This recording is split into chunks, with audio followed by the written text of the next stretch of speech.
সংস্কার করেন নাই আমাদের কথা মতো। আমরা অনুরোধ করেছিলাম পুলিশের সংস্কার করেন। নির্বাচনকে বানচাল করার জন্য যে ষড়যন্ত্র তারা করছে, ইনকিলাব যেটি বলছে ইনকিলাব মঞ্চ, সেটি যাতে সফল না হয়। আজকের আন্দোলন ইনকিলাবের অনুরোধের কারণে আমরা আমাদের ক্যাম্পাসে সংক্ষিপ্ত করছি এবং অন্যান্য ক্যাম্পাসকেও ইনকিলাব মঞ্চ অনুরোধ জানিয়েছেন। আজকে ডাকসুর পক্ষ থেকে অন্যান্য ক্যাম্পাসকে অনুরোধ জানাবো আন্দোলন সংক্ষিপ্ত করে আওয়ামী লীগের ষড়যন্ত্রকে যাতে কোনোভাবে সফল হতে না দেওয়া হয় এবং একই সাথে সামনে অন্যান্য আয়োজনের মধ্য দিয়ে শহীদ হাদি হত্যার বিচারের জন্য অন্যান্য আয়োজনের মধ্য দিয়ে ইন্টারিমকে বাধ্য করা হবে, যাতে করে জাতিসংঘ কর্তৃক স্বাধীন একটি কমিশন করে বা তাদের ব্যবস্থাপনা অনুযায়ী অন্যান্য রাষ্ট্র কিভাবে সম্পৃক্ত হতে পারে এই হত্যাকাণ্ডে, কিভাবে অন্য খুনিকে তারা পার্শ্ববর্তী রাষ্ট্র আশ্রয় দেয়, সবকিছু বের করে নিয়ে এসে সত্যিকারের এই খুনের সাথে কারা জড়িত দেশীয় এবং আন্তর্জাতিক সবাইকে খুঁজে বের করে আনতে হবে। সে দাবিতে আমাদের আন্দোলন জারি থাকবে ইনশাল্লাহ। আজকের মতো আওয়ামী লীগের ষড়যন্ত্র যাতে বাস্তবায়িত না হয়, নির্বাচনকে বানচাল করার জন্য যে ষড়যন্ত্র তারা করছে, প্রশাসনকে এবং আমাদের জনগণকে পারস্পরিক মুখোমুখি করে দিয়ে এই পুলিশে গুপ্ত থাকা আওয়ামী লীগের একটি অংশ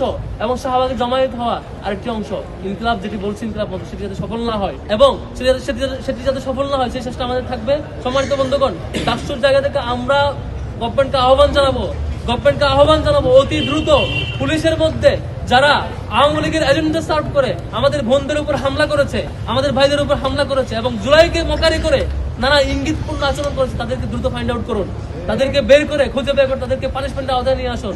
নয়তো ডাকসু থেকে শুরু করে প্রত্যেকটা ক্যাম্পাস আপনাদের বিরুদ্ধে আন্দোলনে নামতে বাধ্য হবে। ইন্টারিমের ব্যাপারে যে আশা আমাদের ছিল, আমরা এই চূড়ান্ত পরিণতি দেখতে চাই না। আপনাদের নির্লজ্জ পরিণতি আমরা দেখতে চাই না। আপনারা দ্রুত পুলিশদের মধ্যে যারা আওয়ামী এজেন্ডা সার্ভ করছে তাদেরকে বের করুন। আমাদের ভয় হয় আপনারা এই ছোট্ট আন্দোলন, ছোট্ট জমায়েতকে যদি এই পুলিশ দিয়ে কন্ট্রোল করতে গিয়ে আওয়ামী লীগের এজেন্ডায় পড়ে যান, আওয়ামী লীগের ট্র্যাপে পড়ে যান, আওয়ামী এজেন্ডা সার্ভ করতে আসা পুলিশকে কন্ট্রোল করতে না পারেন, জাতীয় নির্বাচনে নিশ্চয়ই আপনারা পারবেন না। নির্বাচনে আগামী দিনের এই সিরিয়াস অবস্থায়, আগামী দিনের এই যে গণভোটকে বানচাল করার জন্য আওয়ামী লীগ যে নামবে, তাদের পুলিশকে তারা নিশ্চয়ই ব্যবহার করবে। আগামী জাতীয় নির্বাচনে তারা পুলিশকে নিশ্চয়ই ব্যবহার করবে।